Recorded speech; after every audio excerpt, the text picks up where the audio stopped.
My name is Martin Madert, and I'm with the Witness to War Foundation. It is November 3rd, 2019, and we're in Seattle, Washington for the United States Marine Corps Vietnam Tankers Association reunion. Sitting with Mr. Armando Moreno, is that correct? Yes. And it's Moreno. He served in the Vietnam War in the United States Marine Corps. If you wouldn't mind starting me off with what years you were in the Marine Corps and what years you served in Vietnam specifically. Okay. I joined the Marine Corps in June of 1966 through July 25th, 1969, and I was in country in 1967. And what unit were you serving with over there? I was serving with the 3rd Anti-Tank Battalion, Bravo Company, 2nd Platoon, and when I got to Okinawa on December 24th, 1966, I joined a BLT, Battalion Landing Team, that had just come back from Operation Hastings, and basically I was a replacement. And I ended up doing training at the Northern Training Area in Okinawa, and also I got to pick up my crew. I was a loader in an Antos. I had the either I was fortunate or unfortunate, I don't know which. You know, the Marine Corps, as we've come to know it, always gives you the best. So I did a pleasure cruise, which started in outside of San Diego on December 7th on a ship, a World War I transporter called the General Leroy Tinge. That's no longer a commissioned ship. It was run by the Merchant Marines, and as far as I know, they ran out of beer cans when they made that thing, and now it's probably part of a Toyota or a Nissan or something of that sort, because they put 3,500 Marines on that thing, and the food was crappy.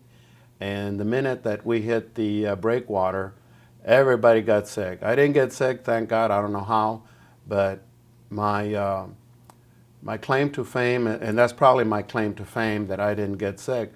However, everybody else seemed to be sick, and there was vomit on the showers. There was vomit in the basins, and for 5 days you had 3,500 Marines that were sick on that thing. When we got to and you know, the powdered eggs and the food and the recombined milk was something you never forget, and the smell behind it all. And then when we got to Okinawa, the ship was listing on one side, to the point that they wouldn't allow anyone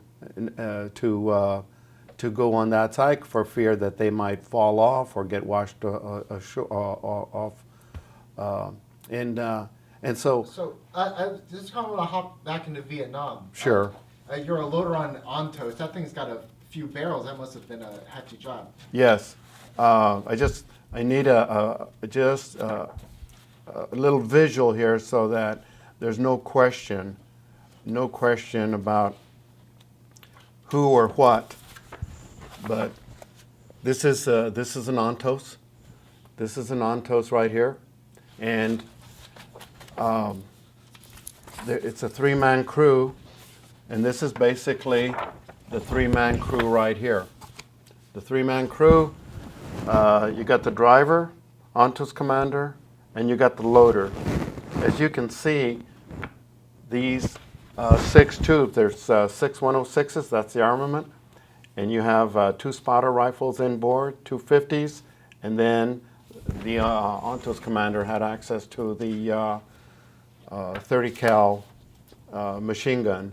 And so as you look at it, compared to a tank, if one of these machines hit an IED, which it did happen, it literally made that thing disappear.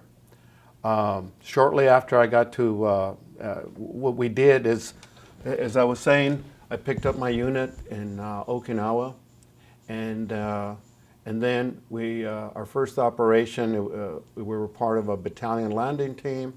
It was Operation Deck House 6. And it was surrealistic because being on a ship, which was the USS Vancouver, which was a LPD, landing platform dock, where we had space on the back for helicopters pad for the grunts, and underneath we had the mic boats. The ship would ballast. In other words, it would take water in and lower the back, and then the mic boats would go out. So we did our first operation in which we used our vehicles, the Antos, to attack by way of just a classic World War II type of beach entry. The ramp went down and off we went and got into taking care of business. Our crew was made up of Sergeant Justice, who was the Antos commander. I have no idea what happened to him. I have no contact with him.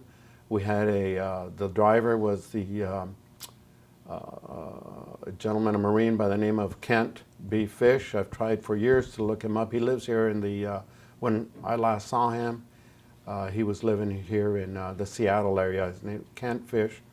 And great bunch of people. They were well trained, motivated, and they taught me a lot. They taught me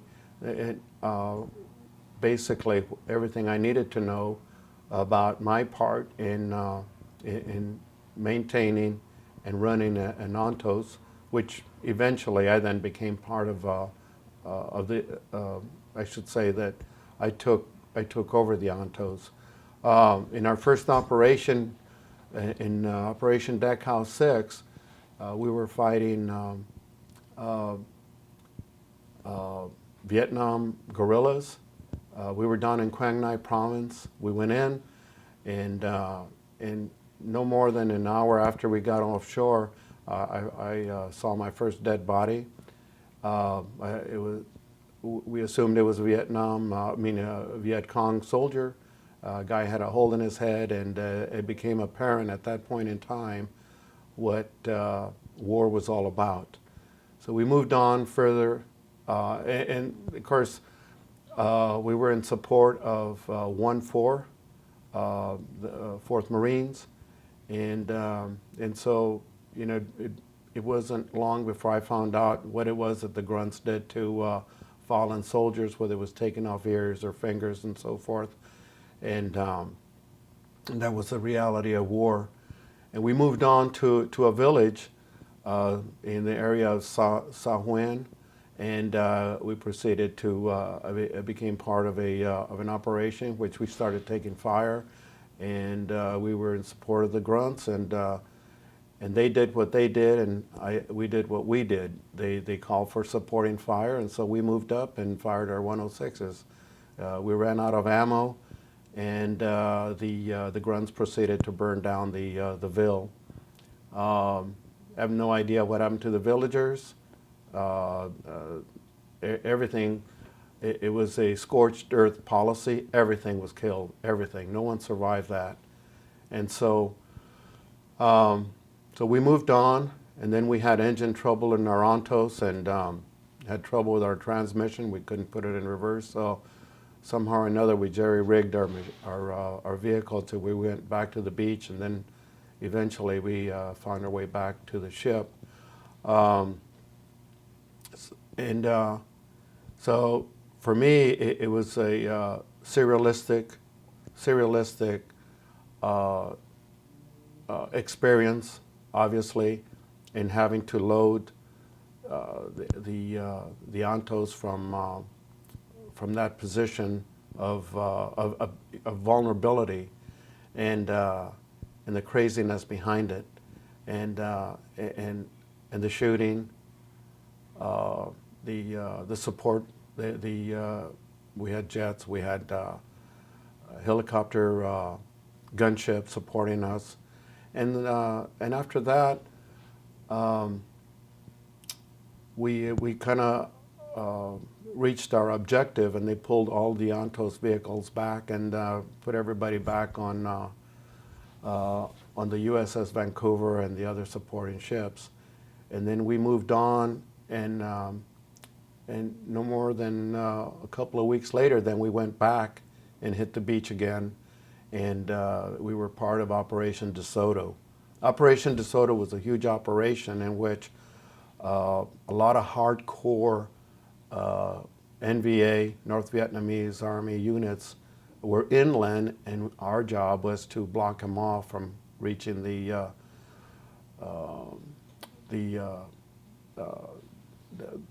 shore part. The term would be where the sea part of the mountains, and so our involvement with that was sporadic. But I knew a lot of people later on who were involved in Operation DeSoto, and for the guys fighting on the other side of the mountain, and that was the whole difference. You could be on one side of the mountain, and we were on the ocean side because we were obviously coming in with our the Mike boats and hitting these guys from the ships. We were getting a lot of harassment fire. You get mortared and so forth, but not at all like the guys over the next mountain over, where the North Vietnamese were entrenched, and everybody's into it. Everybody's getting their ass kicked, and there wasn't anything that we could do to help them. But we got through that, and then we went back to our vehicles went back to our ship, and we resupplied, and we were very fortunate. We didn't take any casualties during that period of time, and so our units were basically the integrity of our crews stayed intact for that period of time. We did have replacements, and then soon after that we went in country permanently. We were supposed to have supported the grunts in 1-4 who got choppered in for Operation Beacon Hill by the DMZ, and their casualties were horrific. I had some close friends that were in the grunts, and like who? I had a friend by the name of Tony Velasquez. He's a very close friend of mine, came from my hometown, and he died March 24th, 1967. He was 18 years old, and he was in rockets, and he got choppered in, and then we were helpless. We couldn't go in. We couldn't take our vehicles in. They needed support of all kinds. They obviously got support from the air wing, and but also from naval gunfire. Naval gunfire came alongside of us, and they started pounding enemy positions with naval gunfire. And that's something that you never forget. That's something that it's the sound of naval gunfire, the sound of that unknown, and then you hear about the casualties coming in, and so it was very painful that we could not take our vehicles in, but the territory dictated who was going to go in. They had no support from tanks, no support from Antos, and so no more than about 3 or 4 or 5 days later, we went offshore, but we went in through Way City. Way City has the Perfume River. They have a ramp, and half of our guys went to units by Quezon and Quang Tri. We had 2 vehicles, and I was very lucky to have been assigned to Camp Evans. Camp Evans is located between Way City and Quang Tri. We were there for that was our assignment. There was also a detachment there of 3rd Tanks, and one of the reasons we were there is because in January, February of '67, there was an Antos in which it had the 3-man crew. I think it had the company commander, who was Captain Canby, and there were 3 grunts on top of this Antos, and it got taken out by a 250, 500-pound bomb, and How was that bomb delivered?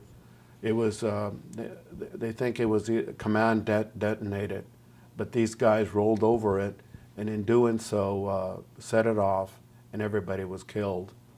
A bomb of that sort, of that capacity, with that kind of power, nobody survived it. There was no question about it, and so we knew the realities. We're in country. We got this vehicle, and so, we're hearing at the time about the RPGs. We hadn't heard about the B-40s, which were catastrophic to tanks, much less Antos. But we, at our time, in fighting with the Viet Cong and in support of the grunt units, we had not seen RPGs when we were down in Quang Ngai province. Now, when we got to Camp Evans, the first thing that we were set up for was to do H&Is. Every night we would pop off 36 rounds, and we had our designated areas because the grunts were running ambushes. And one thing about Camp Evans, it's like a centrally located, it's like a fire base. And when you look around it, you got the mountains to the south, which were the Kobe Tonton Mountains, which were right outside of Hue. And so what the North Vietnamese were doing, they were funneling people and supplies down off of Laos and then through these mountains, and then eventually the way it worked out into Hue for the Tet Offensive. And so there was a lot of activity. And so we were shooting a lot of rounds every night. And then every once in a while they would take us out, and either we'd go into Quang Tri in support of the grunts, and we would be set up as a blocking force, and also we were one thing about Camp Evans, it was basically an armed camp because you had 3rd Tanks there on one side of the perimeter, they had us on the other side, and then they had mortars and other artillery. They were basically permanently assigned. Well, we were there in June and July. We also got to see the hill fights, 881, 81 North, 881 South, which were to the west of us.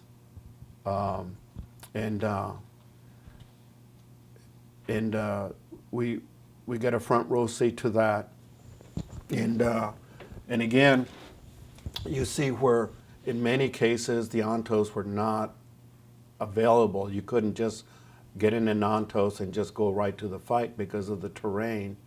And so whether that is good or not, I don't know, but it worked out in that they started using us as for static positions. Many times we'd go out there and we'd break track, or we'd get stuck, or we'd get lost in the elephant grass, which is crazy because all you could see was the twin antennas. And so it turned out that they decided that it was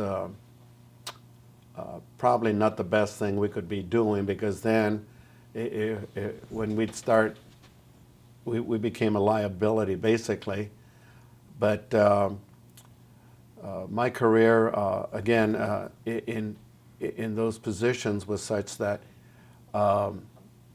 we did Operation Cumberland, which took us into the Ashaw Valley, and on the way back we stopped and provided support for about a month or so for a detachment of Seabees who were working a rock quarry right outside of Way City. And at night there was a cemetery right below us, and they wouldn't allow us to shoot into the cemetery. And we had two Antos in that position, supporting the rock quarry. There was a detachment or a platoon of grunts, and they would run ambushes every night.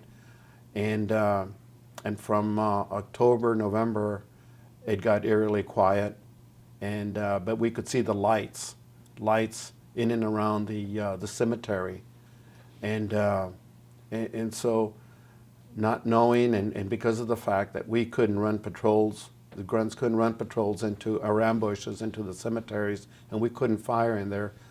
We later determined that one of the reasons things were so quiet, and the fact that the North Vietnamese left us alone.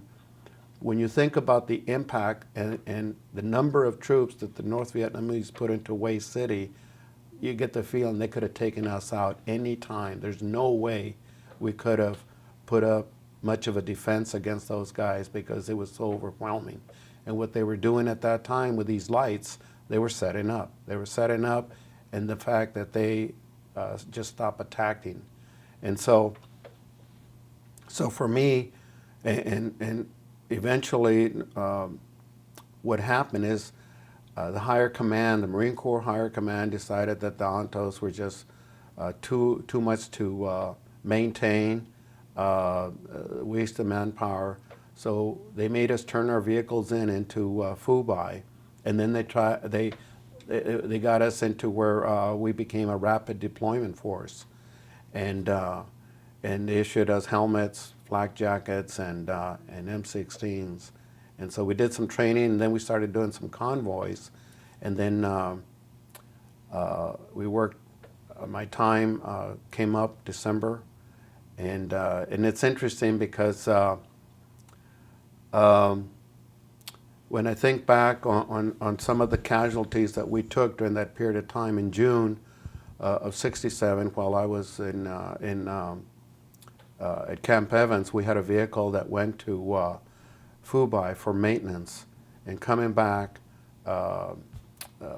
Robert Neal and the other Marine on there, a guy by the name of Gomez, were in the Antos. He was unarmed, and they had taken it down for maintenance, and they were driving it back to as part of a convoy to Camp Evans when a command detonated bomb went off and killed Robert Neal. He was a young kid, just full of life, and it affected the unit in a very deep way. We had another guy get killed on another, a guy from Motor T, a guy by the name of Schultz, who crossed the bridge. It was a wooden bridge. Engineers had cleared it, and the Gook set off a command detonated explosive device, and what killed him was not shrapnel. It wasn't anything horrific. It was the concussion. It was a box type of a explosive, and so when we took Schultz out of the cab of that vehicle, he was perfectly. He wasn't torn apart in any way. It was as though he was asleep. It was asleep, and those are the images. Those are some of my memories that I have. I can remember that vehicle that took out, that in which Robert Neal was the driver, and the effects of a bomb on our guys, and to add to this tragedy, I guess, no more before I left country, Robert Neal had a brother come to our unit, and he looked just like him. And it was, you know, as a 20-year-old at the time I was 20, it was like, what do you do with these feelings? How do you put it all together? How do you begin to piece it all together? What does it mean? And so, you know, we were taught not to grieve. We were taught not to show your feelings. And it isn't until years later that I heard from Robert Neal's brother. And Whose name is? I think his name was George. He sent me a picture of him and Gomez.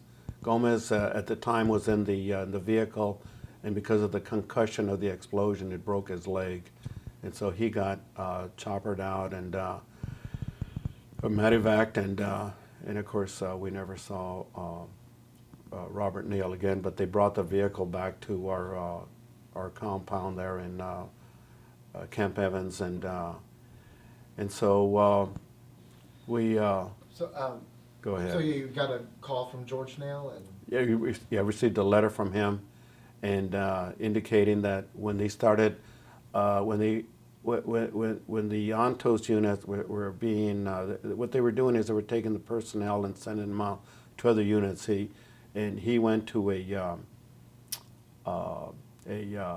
Amtrak unit, Amtrak Recon, which is really crazy because they weren't trained for that, but nonetheless, that was what they were attached to those units. When I look back on all of this and I see my time here with Antos, there's a part of me that I tell people that maybe I'm not, maybe I was too smart to be a grunt, but not smart enough to be a tanker. I'm here today at a tanker reunion, and in many respects, I'm very close to the tankers. I'm sitting there, and we're having this discussion, and this guy next to me is a tanker, and I asked him where he was at during his time in country, and I said I was at Camp Evans, and he said, oh, by the way, were you there July 4th, '67? I go, yeah. How do you know? And validation. He says, hey, what happened on your side of the lines? Well, there was they had put everybody out on the lines because they had anticipated that we would get hit because it was the 4th of July. And so consequently, everybody was on the lines. And there were about 4, which normally you'd only had about 2 guys per unit, per vehicle, but they had 5 guys. And what they did is like they put the people of color, you know, whatever. And they were all in this Antos. And I'm sure by now you've heard about the pop-up flares. You get them and you pop them, there goes a flare and it lights up. Well, these guys started popping off their flares. The grunts were pissed, the tankers were pissed, 81 guys were, because it revealed all of our positions.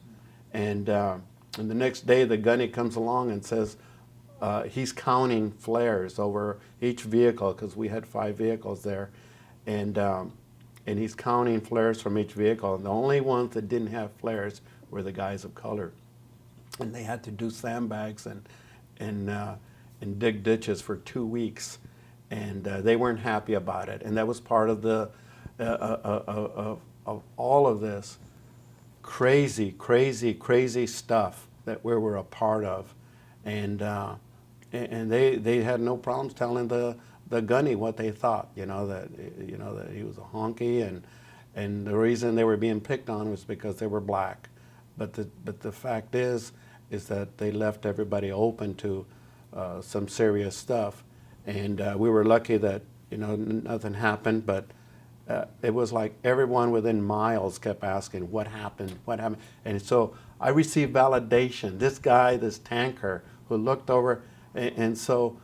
I about fell out of my seat because I couldn't share that with the other Antos guys who were here, because they served in 65, 66. And it's like, you look for that little thread, you look for that, like so many tankers who are doing the history, that they have guys who were in the same operations that saw so many things, and to have been privy to the B-52 attacks, and and all that. So anyway, I'm very grateful for this opportunity to share what I have, and I'm sure that there's always more because there's more to be revealed. But I'm happy for the moment, and I'm glad that I was able to do this. And for Tony, who I'll never forget, and I continue to think of him, and whatever